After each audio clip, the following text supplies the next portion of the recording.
Welcome to the beautiful St. Barnabas Kean Theatre. Just a quick word for those of you that are not from St. Barnabas. St. Barnabas is a large organization. We have 6 campuses in 3 different counties, a hotel, golf courses, thrift shop, auto repair company, and it goes on and on. We're probably by the end of this year, we will be at 800 employees. So it's a big organization. And with us today, and I'd just like for him to stand and be recognized, is the president of St. Barnabas, Mr. William Day.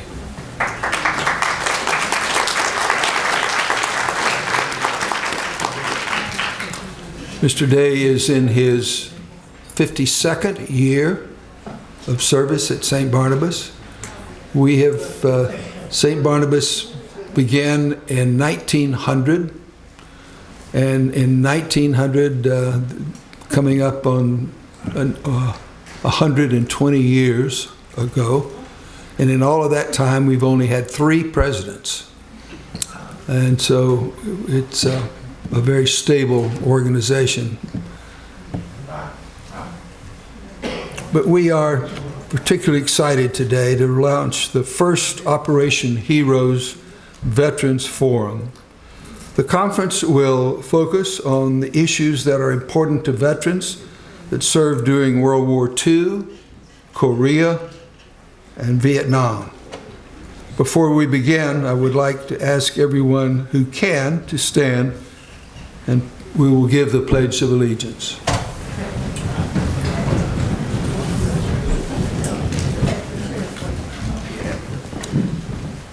I pledge allegiance to the flag of the United States of America and to the republic for which it stands, one nation, under God, indivisible, with liberty and justice for all. Thank you.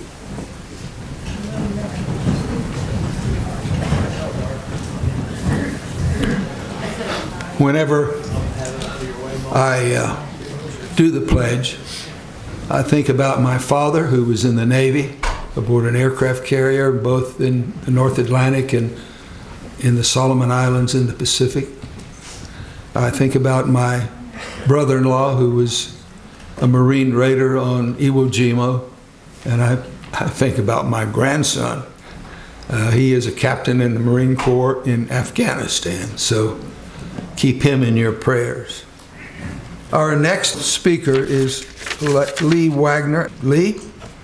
Good afternoon, everyone. So invited Ryan to join me today. Says we work for the same program, and we'll talk a little bit about that program, and we'll also talk about the services and what we can help everyone with here today. We have a very full schedule and agenda, so we wanted to move a little closer. Thank you, sir. So we wanted to make sure that we got the information out to everyone. And again, so without further ado, I'll jump right into it. Ryan and I are both with the VA Vet Center. Is anyone familiar with the Vet Center? Yeah, there is good. The Vet Center program was started about 40 years ago by Vietnam veterans who at the time worked for the VA. And it was created as a way to get more veterans into the Veterans Administration at that time. So as many of you remember, during the late 70s, the VA wasn't as robust and as detailed and as it is these days. So at that time, they were trying to get more Vietnam veterans enrolled and create more services. So the Vet Center was designed to be a connection point for those men who had served, and I say men because at that time it was predominantly men who had served in Vietnam. A lot of those men had come home and had different struggles and transitions into the civilian world.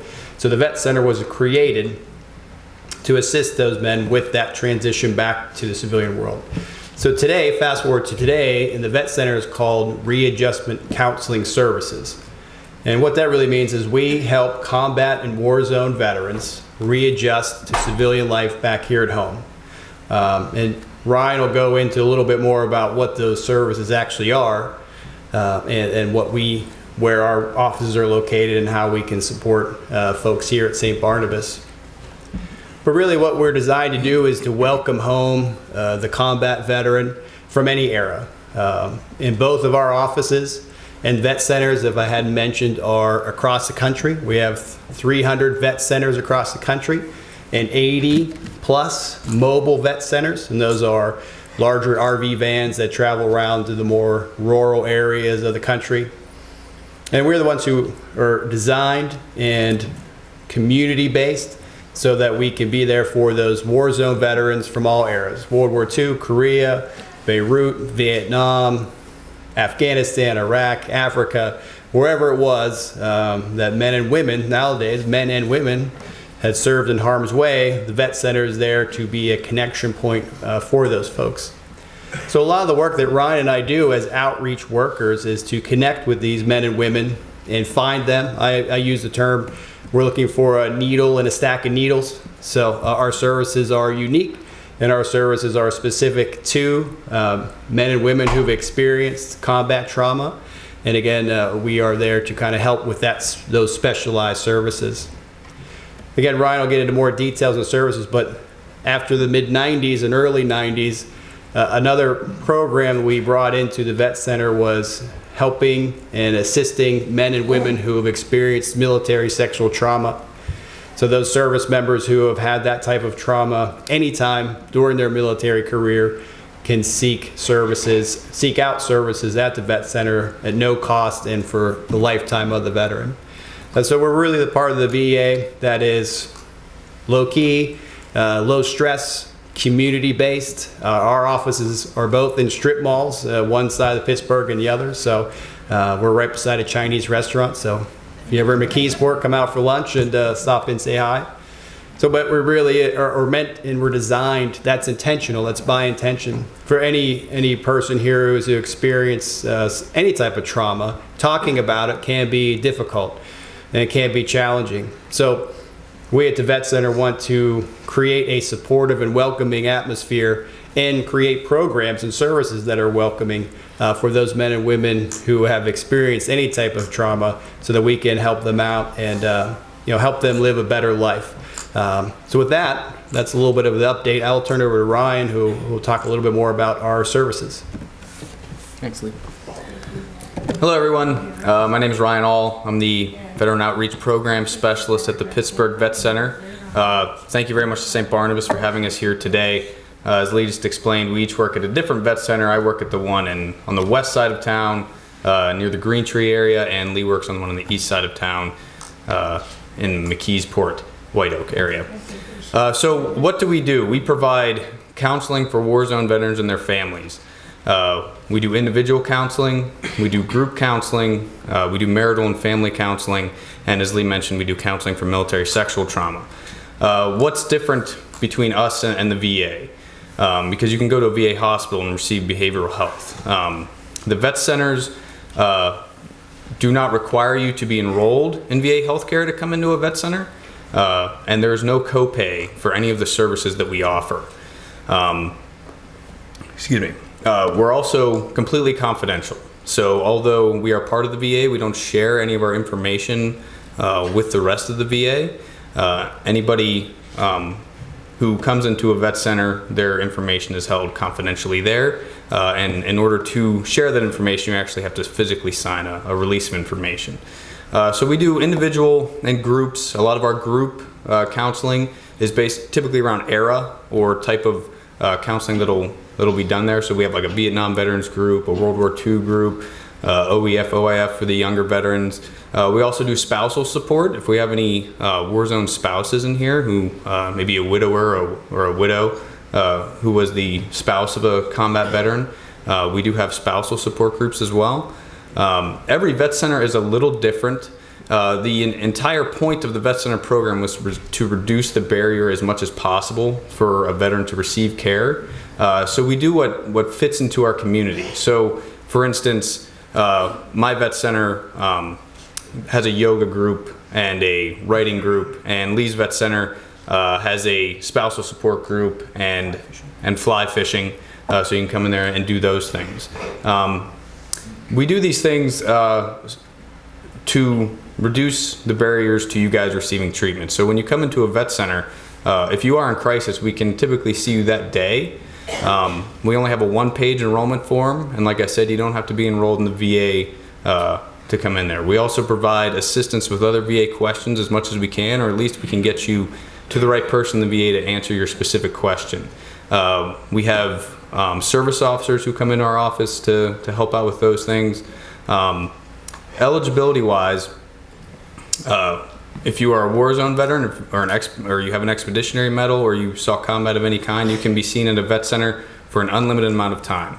We can see you without copay, without being enrolled in VA healthcare for as long as you want to come in.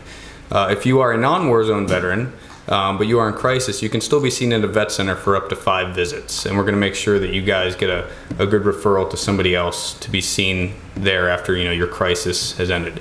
If you are a victim of military sexual trauma, you can be seen at a vet center for an unlimited amount of time. You do not have to be a combat zone veteran if you are a victim of military sexual trauma. You can be seen at a vet center forever. We also do bereavement counseling for family who've lost a service member. Am I missing anything? Employees being veterans. What's that? Employees, veterans. Most employees at vet centers are veterans. Oh, yeah. That's a good point. Nicely. Include yourself. Yeah, that's true. So we have over 300 vet centers across the country, and the vast majority of vet center employees are veterans themselves. So we're happy to provide whatever services that you guys need. And like I said, it is free, it is confidential. We can typically send counselors out to different areas to meet with people. If you can't get into our vet centers, we call those community access points, and all vet centers have them. So we will send our counselors out into the community to meet with veterans or groups of veterans if that's a requirement. So, for instance, we have an AMVETS post down in Hopwood that we send a counselor to once a week. It's a large group of Vietnam veterans. We can send them out to meet with individuals or groups if there's a need, and if somebody, say at St. Barnabas, wants to have a war zone veteran group, one of our vet centers may be able to provide a counselor to come up here to meet with them. I think that's about it. Yeah. That about covers it. So thank you guys for your service. If you have any questions, please feel free to reach out to us. And thank you for your time, and happy Veterans Day. Our next speaker is from the VA, Dr. Jason Fay. Dr. Fay, please come up.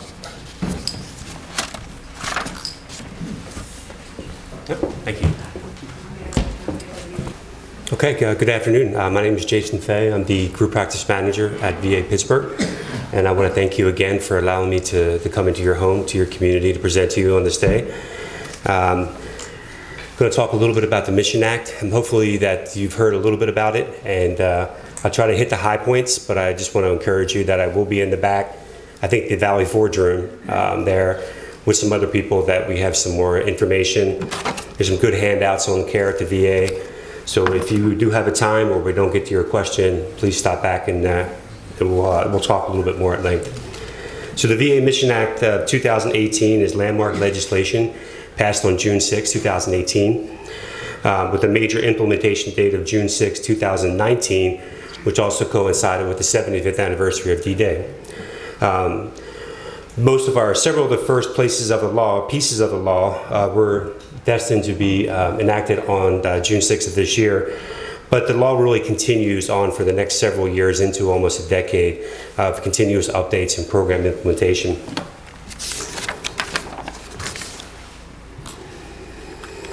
There's a great deal of work, important work happening at the VA to make sure that no matter where a veteran chooses to receive care, whether that's at a VA facility face-to-face or virtually, or in the community, that that the same high-quality care, the high reliability care, experience delivered every time, and that we empowered our employees, providers, care teams, and staff to make sure that they have the tools necessary to deliver that care.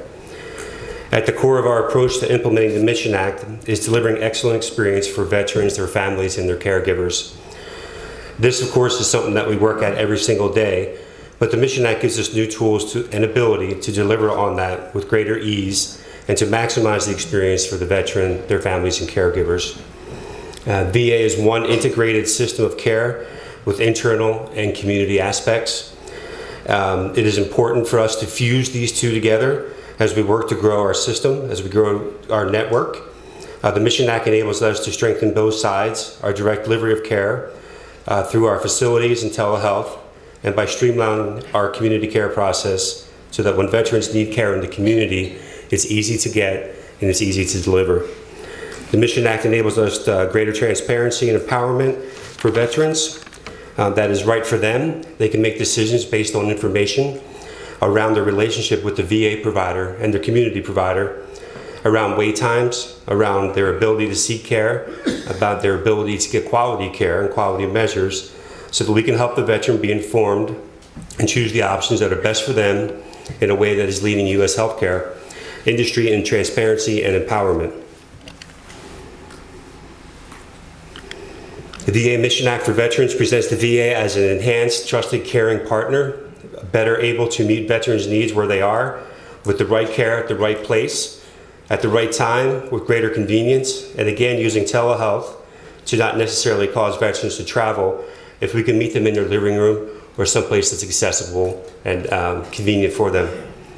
The way we are approaching the Mission Act puts veterans at the core focus, their experience at the center of care, and their empowerment and informed decision, making as the centerpiece of the way we will approach business moving forward at the VA. And with these tools, VA will continue to be that trusted, caring partner for veterans. And in fact, the patient's trust in the VA has skyrocketed in years and is currently at 88%. VA already leads the healthcare industry in transparency by making data on wait times, opioid prescription, executive travel, executive discipline, available to veterans and the public.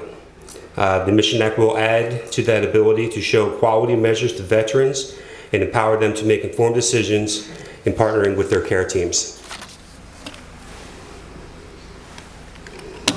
The Mission Act also creates greater assistance or new assistance for underserved areas, for facilities that have traditionally struggled to recruit and retain providers, typically in rural areas. Mission Act creates a focus on growing those areas and growing those service lines to meet the needs of the veterans who may choose to live in that geographic area where it's historically difficult to recruit providers. VA will create mobile deployment units and teams to assist those facilities with resources, both physically in person and through telehealth modalities. Another important aspect of the Mission Act is that it streamlines our community care into one cohesive, consistently delivered program that is easier on the provider to deliver and better experience for the veteran, their family, and their caregivers. The law creates eligibility for community care under new parameters, but also empowers an informed decision with veterans and their providers and care team making a decision about what's best for their care. Talk a little bit about eligibility. The Mission Act creates new eligibility criteria for veterans to access community care, but more importantly, the Mission Act does not push the veteran into the community, or does it require them to stay within the VA. It creates eligibility along different lines for those veterans to make decisions in partnership with their care team. Eligibility is just one piece, but determination of where that care should be sought, where that care should be accessed, is the empowerment part of the decision. We'll talk a little bit about the eligibility criteria. So the Mission Act sets forth 6 eligibility criteria, only one of which the VA had any input or any ability to influence. Vets, the first one is vets grandfathered in from the previous Veterans Choice Program. These were veterans that lived greater than 40 miles from any VA facility. If they were grandfathered into that, they are automatically grandfathered into this program. They can continue to seek care in the community under that grandfathered eligibility. Another one is if there is not a full service medical facility in the location in your state. So Pittsburgh does not qualify. The third one, if routine care if required care, and services are not offered at the VA, you would be eligible to get care in the community. And one example of that is in vitro fertilization, some of the higher things that we do, some even transplants, sometimes transplants, things that we don't normally do in-house, we would refer out to the community.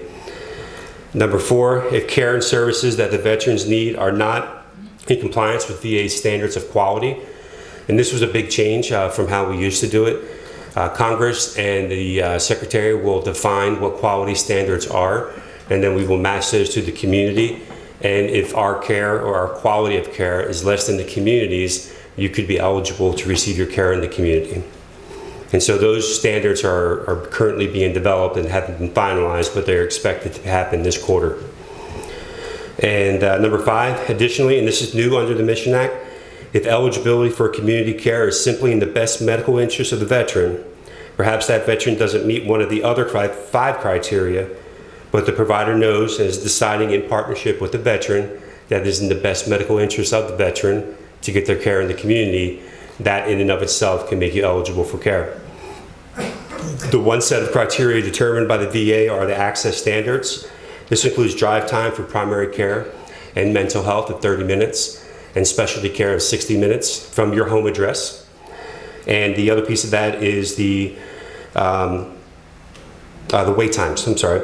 So there's a 20-a-day for mental health and primary care, there's a 20-day wait time, and for specialty care, there's actually a 28-day wait line, and those are the access standards that we've established.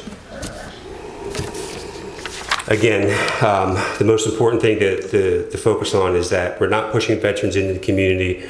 We want their business. We want your business. That's what we're here for. We believe that we provide the best care for veterans.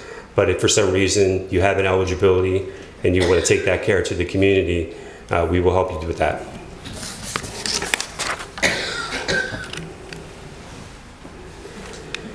Okay. Another aspect of the Mission Act is that VA very much welcomes is the expansion of the program for comprehensive assistance for family caregivers to all eras of veterans. Previously, this has only been offered to post 9/11 veterans. And beginning in next summer, 2020, it will be offered to a group of veterans that are pre-1975 and then expands fully across all veterans in about 2 more years. So this is a little bit different than the caregiver support program. This is kind of a special subset. And at the bottom, you can see that currently caregivers of any enrolled veteran, all eras, may be eligible for training, education, respite care, through the caregiver support line, self-care courses, and other services. All veterans are eligible for that, but what's different here, this program provides the following benefits: veteran, a monthly stipend, counseling, mental health services, respite care, healthcare through civilian health, and CHAMP VA if applicable, and certain beneficiary travel benefits. So there really is a huge expansion that's going to be available to all veterans here in the coming years. And then finally, this is a very confusing slide, but this is what Congress has tasked the VA with establishing. This is our timeline for FY 18, 19, and 20, and these are all the things that are built into the Act that we have to implement according to that. So there's a lot of work ahead of us. The June of this year, June 6, 2019, was just the beginning of the Mission Act era, but it has fundamentally changed how we do business and provides a lot more resources and empowerment for the veterans that are getting care at the VA. Dr. Ben Stahl from the Veterans Leadership Program, and it's one of the real shining organizations in this region, and I look forward to hearing his speech. Thank you, Mr. Roddy, for the invitation to speak and be here with you today, and thanks to St. Barnabas for hosting this wonderful event. My name's Ben Stahl. I'm the Chief Executive Officer of Veterans Leadership Program. Veterans Leadership Program is a veteran-centric human service agency that is located in Pittsburgh. We were founded as the Vietnam Veterans Leadership Program in 1982. That time, I don't have to tell you, there was a high amount of unemployment in the region. There was some unemployment percentages upwards of 37% in the service delivery area of VVLP. So The Vietnam veterans at that time, under the direction of the Reagan administration, got together to pull each other up by their bootstraps. It was really one of the first veterans helping veterans programs, if you will. But since that time, the majority of the VVLPs have since boarded up shop, and Vietnam veterans leadership programs are no more. However, due to the tremendous population of veterans in Western Pennsylvania, Vietnam Veterans Leadership Program of Western Pennsylvania began to transform and evolve. In 2005, the organization opened its doors to all veterans and removed Vietnam from their name.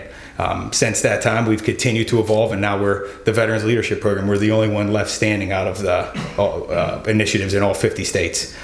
So a little bit about what we do at VLP. Our mission is to empower veterans to navigate the transitions of life.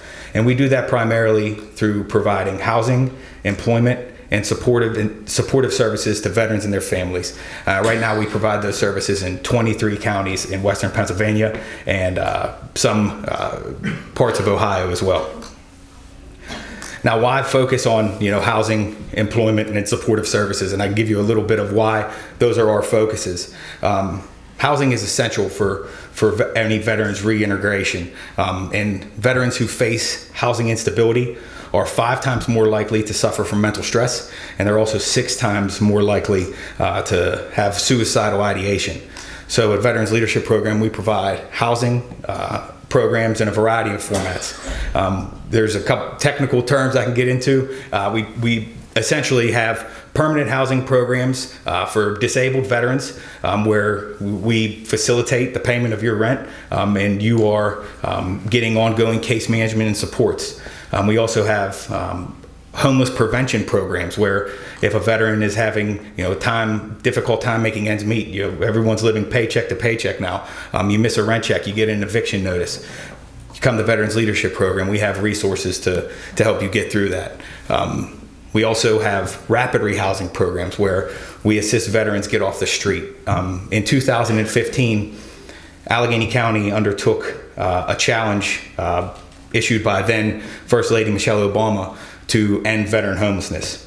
And since then, in 2017, in 2 years, Allegheny County built the infrastructure to successfully meet all of those criteria set forth by the United States Interagency Council on Homelessness, in that any veteran experiencing homelessness in a certain jurisdiction, that homelessness would be brief, rare, and non-reoccurring. We met all those benchmarks in Allegheny County, and we're very committed to working with our community partners in the remainder of the state to eradicate veteran homelessness in Pennsylvania. That doesn't mean that people are not going to fall on hard times. It means that if that does happen, there's somewhere for that veteran to go. We also focus on employment. Why employment? Employment is a key determiner of health, and unemployment is a key determiner of health inequality. Veterans, you need money to pay the bills. So at Veterans Leadership Program, we have very unique veteran-specific employment programs. We have a Department of Labor homeless veteran reintegration program that helps veterans who are homeless or that are underemployed with obtaining and maintaining their employment. We primarily see veterans for that in our Cambria County office in Johnstown. In Allegheny County and Butler County, we have typical workforce development. There's a perception of employers that veterans are damaged goods, and that's where our unique cultural competency comes into play, and we're able to advocate on behalf of veterans in general to HR managers, to hiring managers, to companies, to businesses, into rooms of people like this that are in positions to help a veteran. So we do resume tailoring. We do mock interviews. We have on the spot hiring sessions. We call them Workforce Wednesdays, where companies come in and do open interviews in our office. Our last final area of focus is supportive services. Veterans who transition and don't have enough money to make basic needs oftentimes find themselves in more pressing issues. our services are designed to help mitigate that and be preventative, an ounce of prevention, right? So we're helping to stay ahead of any veterans issues that is going to find them in a worse spot. Excuse me. At VLP, we provide veterans with utility assistance. It could be, your electric bill, your water bill. We have a tax clinic. We have military certified tax specialists that I think in 2018 we did around 350 tax returns out of our Pittsburgh office for military veterans. And a gentleman from the VA mentioned caregivers. We have a caregivers program. It was funded by the Elizabeth Dole Foundation to fill in the gaps where the VA supports aren't able statutorily to meet. So we work very much in synergy with the VA. There's the Vet Center often has outreach events at VLP. There's a VA employee that is in our office every week enrolling people into VA services. So we want to get people connected. One large area of focus in terms of our supportive services in recent years has been increasing our programming for women veterans. Women veterans are the largest growing demographic of veterans in the country, and certainly in the military now. At Veterans Leadership Program, our Project Journey has effectively engaged over 200, nearly 300 women so far this year. And we're also doing a lot of wellness events. Separating veterans have a higher likelihood than their civilian counterparts to have rapid weight gain, to feel social disconnectedness. So at VLP, we've developed a program called Task Force Phoenix that any veteran can get out and go to the gym, increase your camaraderie with the men and women that you served with, and we've got a lot of positive feedback about that. So you can reach us and we could be more than happy. We have a table in one of the rooms in the back. You can find us on the internet, www.veteransleadershipprogram.org. You could walk in off the street in the Strip District, or call us on the phone.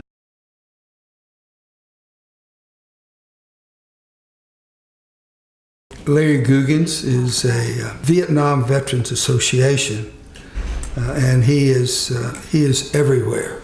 I run into him in Beaver County and Butler County, and it's really nice to have him with us today. So, Larry, would you like to come up? Well, here's what I'd like to do. You just heard some great speakers talk about their programs. And when Jim asked me to come, I wasn't really sure what I was going to talk about. I'll talk a little bit about, it's actually the Vietnam Veterans of America, but VVA looks like it's Vietnam Veterans Association. That's fine, doesn't make any difference. I'm married and I've been called a lot of different names. But I just want to, if it's okay, Jim, I want to hit on a few things from the previous speakers. First of all, the Vet Center.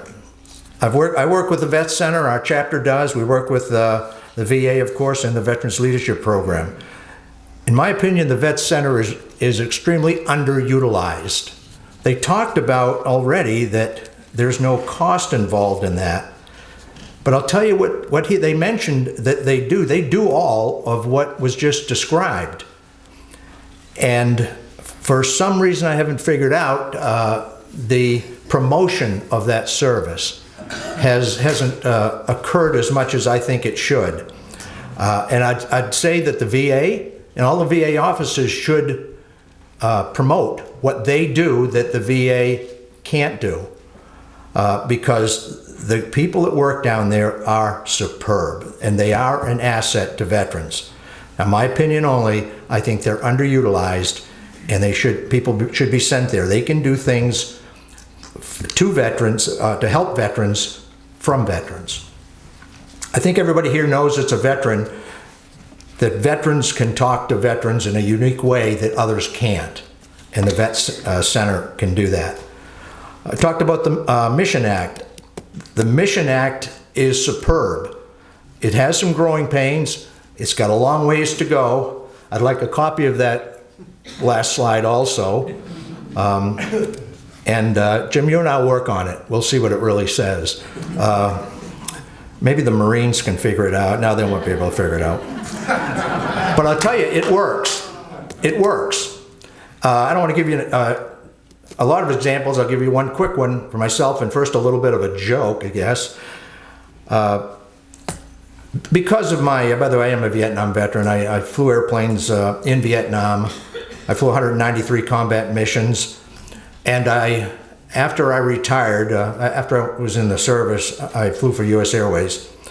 And after I retired from U.S. Airways in 2005, that's when I started having recurring dreams. The VA calls them nightmares, whatever you want to call them. Dreams about, service in Vietnam. Well, about a month ago, thereabouts, all of a sudden, I'm sleeping in bed and some animal, my wife's on my right-hand side, started attacking me. And as a hero that I am, I pushed her aside, and this animal went around my left side. And when it did, I turned to make sure that it wouldn't, as a good Marine would, right, not going to attack me from the back. Well, I sleep on the left-hand side of my bed with a pillow behind me. When I turned, guess what happened? Anybody want to guess? Yeah, you're right. Fell right out of bed. Had never done that before in my entire life. Fortunately, my left leg got caught up in the sheets and I landed on my shoulder and I put my hand behind me. And I didn't realize till my wife come up and said, she was downstairs, what's going on? And I explained to her and she said, where's your right hand? I said, it's right here. She can put it over your head. Yeah, no, it got about this far. Why I'm telling you that story is I went to the VA. I go to Cranberry in the Butler VA system. I went up there. I had an x-ray done within 2 days, an MRI through the Mission Act in Cranberry from a private server within 7 days. And now I have a appointment down at Pittsburgh, University Drive, for an orthopedic surgeon. Yeah, I tore a lot of the ligaments in my right shoulder. What I want to get at is through the Mission Act, I got an MRI in a week. Now my wife just called up, she's got some other issues and tried to get an appointment through TRICARE Standard that she's on right now. Next appointment, February. So this, I believe, and you correct me if I'm wrong, is a result of the VA serving veterans and the Mission Act allowing you to go right out in the civilian sector to get something you need in a hurry. So thank you for doing that personally and for every veteran. So those are just some examples, and I'll get into what we do. And the Veterans Leadership Program that I just talked about.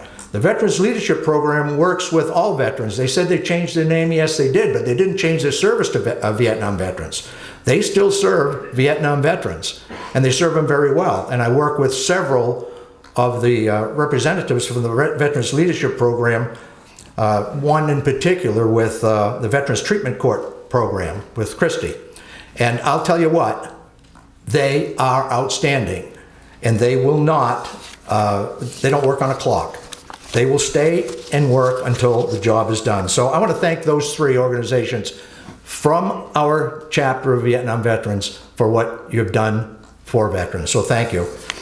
As was mentioned earlier, when the Vietnam veterans came back from Vietnam, they were not treated the same way the World War II or somewhat the Korean veterans were treated. Everybody knows that. I don't have to go into the detail. But just as when VLP started, the Vietnam veterans started organizing themselves in the early 80s when they finally said, enough's enough. And they gathered together to establish a group of Vietnam-era veterans, not just Vietnam in-country veterans, Vietnam-era veterans. They continued on and grew, and then became a pretty powerful organization in Congress to support a lot of the veterans programs that we have here today. Presently, the Vietnam Veterans of America is a national organization, and then they have chapters throughout the country. Their membership is in excess of 81,000 with 650 chapters throughout the United States, Puerto Rico, Virgin Islands, Guam, and the Philippines.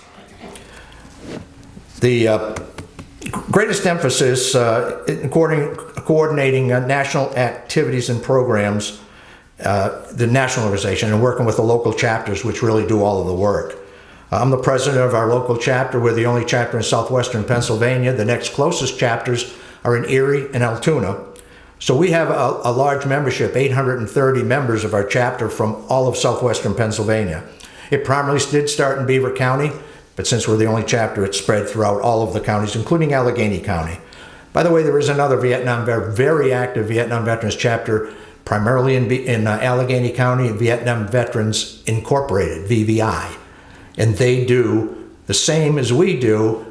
The difference is that they work primarily with in-country, or they call it boots on the ground veterans, where VVA is a ERA group.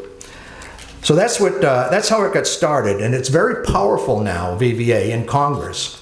John, the president, I'll just say it instead of names, the president of our chapter right now meets with Congress routinely, and you may have seen him if you watch C-SPAN, if you're crazy enough to watch C-SPAN. And he's in there and he defends all veterans programs. I'll just say that even though it's Vietnam Veterans of America, the motto of the Vietnam Veterans of America is never again will one generation of veterans abandon another. And I think you can understand where that's coming from. And so we do not, as we just talked with Veterans Leadership Program, we do not just concentrate on Vietnam veterans by any stretch. Some of the programs that VVA, Vietnam Veterans of America, has is to, and I'll read them if you don't mind, it's on the website, aggressively advocate on issues important to veterans, seek full access to quality health care for veterans, obviously through the VA, identify the full range of disabling injuries and illnesses incurred during military service. And again, that's not just for Vietnam veterans, that's for all veterans. And as we talked about, OEA, OEF. Hold government agencies accountable for laws mandating veterans health care, which they have done. And I think some of the result of that has been the changes in VA. Because once a bunch of veterans get together and say, we want better service, the VA responds. And by the way, I'll say it again, the VA has responded. Create a positive public perception of Vietnam veterans. I think you can understand that. Seek the fullest possible accounting of American POWs and MIAs in Vietnam, in Korea, or wherever POW or MIAs may still exist. And support the next generation of America's war veterans. And we've talked about that before. And the last one, which is not really the last one, is to serve our community, which our chapter does and all the chapters do. Simply another list, if you don't mind. Oh yeah, I still got another 30 minutes. Just a joke. It was a joke. Our chapter particularly wrote down some things. We help homeless veterans, temporary financial assistance. We do, because we are the only chapter in southwestern Pennsylvania, do get donations, which we turn right around to help veterans. By the way, everything we do, nobody gets paid. It's all a volunteer organization. Probably 90 to 95% of anything we bring in ends up going back to veterans, and the only other 5% or thereabouts is for some administrative costs. You do have to buy paper and ink and run a website. Some home repairs, assisting wounded veterans and families. VHA, Veterans Health Administration Support, Agent Orange and Dioxin, which we could go into for another 4 hours if you'd like. Honor Guard Memorial Service, we have our own Honor Guard, and our Honor Guard will primarily provide services for Vietnam veterans, but they'll provide services for any family who wants a Vietnam veteran organization for their memorial service. Color Guard flag services, like raising the flag and things like that. We do maintain the local veterans memorials, primarily in Beaver County, and we are now also working on getting a new memorial for the 9 veterans who have been lost in Beaver County, beginning with the tragic incident in Lebanon with the Marines. It got 200 and how many, 40-something Marines who got blown up in Lebanon in 1980. Up to the most current one, Dylan Elchin, who unfortunately we lost last year. Crisis management, we kind of talked about that. Veterans Benefit Administration guidance. By the way, everybody probably knows, not exactly, but the VA has two parts. The health, VHA, and VBA, which is benefits. They are completely separate, but not. They are together. And I'll let someone from the VA explain the difference, but basically, the health care is where we're talking about taking care of veterans. The benefits is another side. Of course, they have to work on the health of the veteran to get their benefits, but they are basically, if I'm not correct, separate kind of organizations. So when you're talking about that, the health care is doing well. The benefits, they're catching up. Still a little bit behind, but they're getting there. We support Gold Star mothers and their families, Veterans Treatment Court as mentors, and again, we could talk about that at length, but we won't now. Community service events and many others. So that's what our chapter does. One thing I want to do before I forget, and I'm jumping around a little bit, I know, I want to thank Jim. I've met with him a couple of times on the radio, and what he does is he asks me to come there and talk about the veterans programs that we're doing in Beaver County and the local area. Thank you for doing that, and I'll continue to do that as long as he wants me here, and as long as St. Barnabas wants us to continue promoting what you do here. A couple of things I'll throw out. The Vietnam Veterans of America, I don't want to say we're getting old. Jim, how do we word it? We're maturing? It's not what my wife says. But we're maturing. And now you could join the Vietnam Veterans of America. They lowered it to $50. Our chapter asks for $20, and you can be a life membership in the chapter. If anybody is a Vietnam era veteran, I'd be more than happy when we go in the other room of having you become a member of our chapter. And it's only so we can pass information that we get from different sources, from veterans to veterans, and vice versa, and back that way. If you are permanently hospitalized, and I might get with you to talk about that, if you're permanently hospitalized as a Vietnam War veteran, you can also join, and it's free. So we can talk about those things, and anybody come back and see me. I'll stay, as everybody else says, as long as the building still has their lights on, and until it stops raining. I'll do that. So that's basically what the Vietnam Veterans of America is all about. It is still ongoing, as you know, as we talked about, with a life membership program. Maybe 10, 15 years, it'll start terminating. So the national organization. By the way, I'm obviously the president of the chapter. I'm also the executive vice president of the state for VVA. We're working on what will happen in the next several years as we all mature and mature and mature and mature. And primarily what they're working on now is morphing the organization into something different for all future veterans, so that the programs that the Vietnam Veterans of America has started and established down in Washington and with Congress continue on for the current war veterans. And so that's being studied now and trying to figure out how that can change over. There'll have to be some changes, obviously. As I mentioned before, I think everybody knows this, but I'll say it again. Veterans will talk to other veterans where they hesitate to talk to a non-veteran, and not all of them, of course. So we are, and I think all of these folks that talked here today are more than happy to talk with veterans about their issues, and they may not have had the opportunity to even talk to the family. And I'll relay one story. There's an organization called Veterans Breakfast Club. You're probably aware of it if you've been there. It's organized by a fellow named Todd DePastino. Todd DePastino is a history major, got interested in military history, and then got interested in just works on military history. He started a thing called a Veterans Breakfast Club. What he does is he has 65, I think he said, maybe more, throughout southwestern Pennsylvania, many in Allegheny County, and several in Beaver County and other counties. What he does is he invites veterans to come there, have breakfast, And then he has a unique way, I wish I had, to go around to these veterans with a microphone and get them to talk.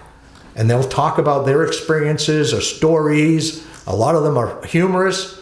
A lot of them are very sincere. A lot of them bring tears to your eyes, but it definitely helps each and every veteran that's there and their families. Several times I've seen, and I'll share one where I think it was a granddaughter brought her grandfather in, and Todd went up and asked him to speak about what he did, and he started talking. And the granddaughter just started bawling her eyes out. And he just talked about his experiences. They had never, ever known about it. Never knew what he did. But he was able to talk because he was talking to other veterans. And I think what it is, and somebody can correct me, I think what it is, you know, when you talk about what you did in war, which we all agree, I think, is not what any of us want or ever wanted, but when you start talking about that to someone who hasn't experienced war, you feel hesitant because you don't think they'll, and they probably won't understand. I mean, the terminology that are used, I won't, you know, we all know it, Jim, you know what we talked about. Veterans here in the room know how they talked about war, and they talked about, you know, having to kill people. If it goes in the newspaper, it sounds awful, but talking to veteran, you can say those things and they'll understand. So they will really break out and start talking to another veteran. So I suggest any veterans in this room that haven't done it, you can go to the VA and talk at the VA. I'll tell you the folks that were, I go to the Butler VA, so I'm gung ho for the Butler VA, and also Cranberry. You mentioned the Cranberry Seablock, but even down University Drive, they're the same way. But the clinical psychologists up at Butler, they are outstanding, and somehow or another they know how to talk to veterans too, and they do an outstanding job at serving our veterans. So, Jim, I'll be here. I can talk to anybody, and I'll stay as long as you want. Or if anybody has any questions right now that applies to everyone, I'd be more than happy to answer. Thank you very much. Thank you very much for what St. Barnabas does for veterans, and I want to thank the previous speakers for what they do to serve our veterans. And we work very closely with all of them, and we'll continue to do it. So, Our next and last speaker is Ann Nelson. Ann is the admissions director for St. Barnabas, and she works with veterans when they come here and the whole time that they are here. And she has made herself a veterans expert. Ann? So thank you to all of you for attending the Veterans Forum today at St. Barnabas. As a health system with a long history of helping seniors, St. Barnabas is proud to be home to over 150 veterans that live in all levels of care in our health system. And as we know, Pennsylvania ranks in the top 5 states in the country for veteran population, as well as having a high number of vets over the age of 65. So St. Barnabas wants to honor our veterans for their service and their commitment. At times, St. Barnabas Senior Communities has special offers to veterans who are ready to move to our retirement village. I am here today to give you information about financial assistance that's available to veterans through the aid and attendance benefit. And that's exactly what John was talking about when he mentioned something about income that he hadn't heard. So it's my chance now to talk about income, right? This benefit could help provide the necessary monthly income for veterans living in independent living, assisted living, personal care homes. I have talked and helped many veterans move to St. Barnabas at the living assistance level who have now been able to utilize this benefit. So I'm going to give you a very general overview because as you'll see, there's many factors and situations that impact the qualifying process. And please keep in mind, I think I am the only one today that is not a veteran myself and from the Veterans Administration. So this is information as a layperson that I'm sharing with you. So what is aid and attendance? It's an what they call an improved pension benefit that is paid to qualified veterans and their spouses who require what they call the regular attendance of another person to assist in activities of daily living, which would be eating, bathing, dressing, medication management. And they say this is not the same as what they call a housebound status. And so you cannot receive both aid in attendance and housebound benefit. So who is eligible for this? A veteran is eligible if they get a VA pension and meet at least one of the care requirements along with financial requirements. A veteran living in independent living, assisted living, personal care, or receiving services in their home may qualify. And generally, there are 3 important aspects that a veteran must meet to qualify for this benefit. The first aspect is service requirements. Generally, you're eligible if you served at least 90 days of active military service and at least 1 day was during a wartime period. World War II, the Korean conflict, Vietnam War, and you did not have a dishonorable discharge from the service. The second is the care requirements. You require what they call the aid of another person to help you perform activities of daily living, like bathing, eating, dressing, attending to the wants of nature, incontinent care, adjusting prosthetic devices, or protecting yourself from the hazards of your environment, which would be things like being a fall risk, maybe not being able to manage appliances like a stove.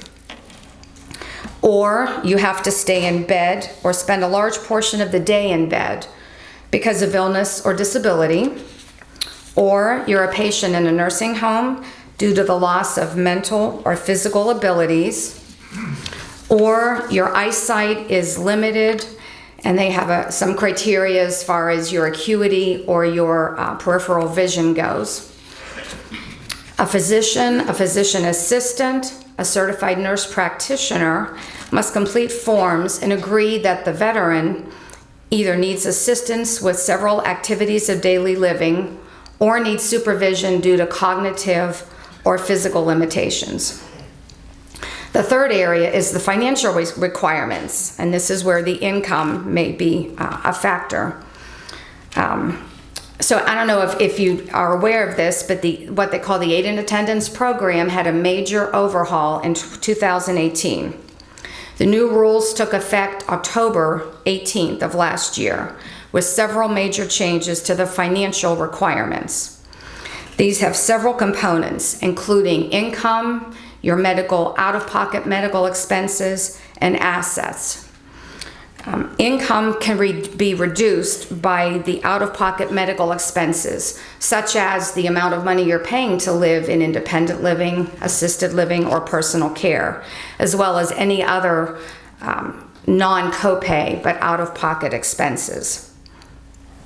The asset limit is set now at $123,600. And previously, the asset limit was $80,000, so this was a major change. They talk about net worth and how this takes into account all your assets, but it does not include your primary residence or your personal items such as a car. But once you would qualify, if you do sell your home, at that point, you might not be eligible any longer, depending on the actual cost we're looking at. In this situation, if you're a married couple, assets for both spouses are included. The most significant change in this is the addition of a 3-year look-back period for gifts or uncompensated transfers of assets. So transfers made during the look-back period could be subject to a penalty of ineligibility, meaning you would not qualify for any compensation at that point. And this look-back period is similar to the Medicaid process. And I am certainly not an expert at all of this. This is very general information for you, and I did not get into very specific things, but as you can see, this benefit is something that you can qualify for based on certain criteria, and the financial is pretty complicated. So my best advice is to see somebody from the VA, and as I learned from somebody else, the healthcare side and the benefits side. So this would be from the benefits side. What's nice is a veteran and their spouse are eligible. A widowed spouse must have been living with the veteran at the time of his death, unless a separation was due to medical or military reasons. And if you're a divorced veteran, then that would usually disqualify you from the benefits. So here's the amount of benefits we're talking about. And as far as I could tell, this was the 2019 amount that you could qualify for. And they call this the maximum amount. So if you're a veteran with no dependents, it could be up to $1,881 a month. If you're a married veteran, the maximum $2,230 a month. If you're a widow of a veteran, it could be $1,200 a month.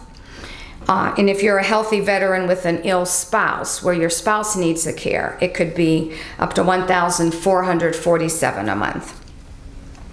So how do you apply for this benefit? As you can see, there's a large number of criteria that may affect your eligibility. There are many required forms and documentation that must be provided, including discharge papers, marriage certificates, death certificates, as well as documentation to support income, assets, and physician forms. And again, my best advice is to contact a VA representative that can give you some guidance through this whole process. And I do want to thank each veteran that is here today for your service and for your commitment.